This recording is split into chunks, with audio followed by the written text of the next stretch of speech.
السلام علیکم اسٹوڈنٹس، میں آپ کی ٹیچر ہوں بلو بیل اسکول سے۔ امید ہے آپ سب ٹھیک ہوں گے۔ آپ سب اپنی اردو ادب کی کتابیں کھول لیں، کاپیز کھول لیں۔ سب سے پہلے آپ یہاں دن لکھیں گے منگل۔ آج ہے 7 ستمبر،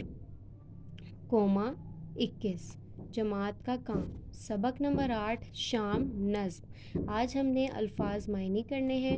پہلا الفاظ ہے آشیانہ۔ آشیانہ معنی ہے ٹھکانہ۔ دوسرا ورڈ ہے جواہر، اس کے معنی ہے قیمتی پتھر یا موتی۔ فلک آسمان، پرند پرندے، عجب انوکھی یا نرالی۔